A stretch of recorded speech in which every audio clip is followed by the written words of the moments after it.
পশ্চিমবঙ্গের মহিলাদের জন্য বিরাট সুখবর। রাজ্য সরকারের অন্যতম জনপ্রিয় প্রকল্প লক্ষ্মীর ভাণ্ডারের ভাতা এবার বাড়তে চলেছে। হ্যাঁ, এমনটাই শোনা যাচ্ছে রাজনৈতিক মহল থেকে।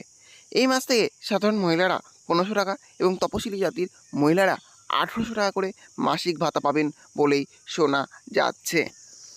এই প্রসঙ্গে মুখ্যমন্ত্রী মমতা বন্দ্যোপাধ্যায় জানিয়েছেন, লক্ষ্মীর ভাণ্ডার শুধুমাত্র কোনো ভাতা প্রকল্প নয়, এটি বাংলার মহিলাদের যোগ্য সম্মান। আর এই প্রকল্প আমরা চালু করেছিলাম সারা পৃথিবীতে প্রথম, আর এটাই আমরা সারা জীবন চালিয়ে যাব। এমনকি এই ঘোষণার পর চাঞ্চল্য ছড়িয়ে দিয়েছে গোটা রাজ্যে। কতটা ভাতা বাড়ছে জানিয়ে রাখি। বর্তমানে সাধারণ শ্রেণীর মহিলারা এই প্রকল্পের আওতায় 1000 টাকা প্রতি মাসে এবং তপশিলি জাতির মহিলারা 1200 টাকা প্রতি মাসে ভাতা পান। তবে নতুন ঘোষণা অনুযায়ী সাধারণ শ্রেণীর মহিলারা প্রতি মাসে 1500 টাকা এবং তপশিলি জাতির মহিলারা প্রতি মাসে 1800 টাকা পর্যন্ত ভাতা পেতে পারেন। কারা এই প্রকল্পের ভাতা পায়? এই প্রকল্পের ভাতা পেতে গেলে অবশ্যই আবেদনকারী মহিলাকে 15 থেকে 60 বছর বয়সী হতে হবে, এমনকি পশ্চিমবঙ্গের স্থায়ী বাসিন্দা হতে হবে।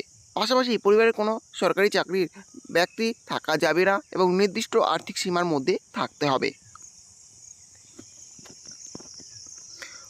মুখ্যমন্ত্রী তার ভাষণে বিরোধীদের উদ্দেশ্য করেও কটাক্ষ করেছেন। তিনি বলেছেন, কেউ কেউ এখন থেকে বলছে যে এত টাকা দেব, অত টাকা দেব, কিন্তু নির্বাচনের আগে যা বলেছিল তা দেয়নি, আর আমরা দিচ্ছি এবং এইভাবেই দিতে থাকবো।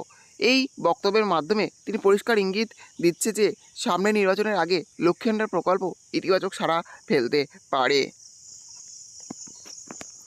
সরকারি ঘোষণা এখনও বাকি, তবে এখনও পর্যন্ত ভাতা বৃদ্ধি বিষয়ে কোনো রকম অফিসিয়াল বিজ্ঞপ্তি প্রকাশ করা হয়নি।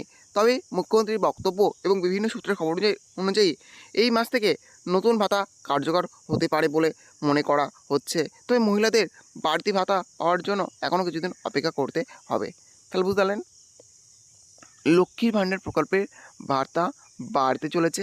এরকমই কিন্তু আপডেট পাওয়া যাচ্ছে, যেটা কিন্তু 1500 টাকা থেকে 1800 টাকা পর্যন্ত হতে চলেছে।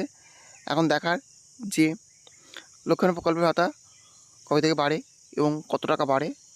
যাই হোক, এই ছিল আজকের আপডেট। ভিডিওটি ভালো লেগে থাকলে অবশ্যই লাইক, শেয়ার এবং কমেন্ট করবেন এবং এই ধরনের নতুন নতুন ভিডিও সবাইকে পাওয়ার জন্য চ্যানেলটা অবশ্যই সাবস্ক্রাইব করে রাখবেন।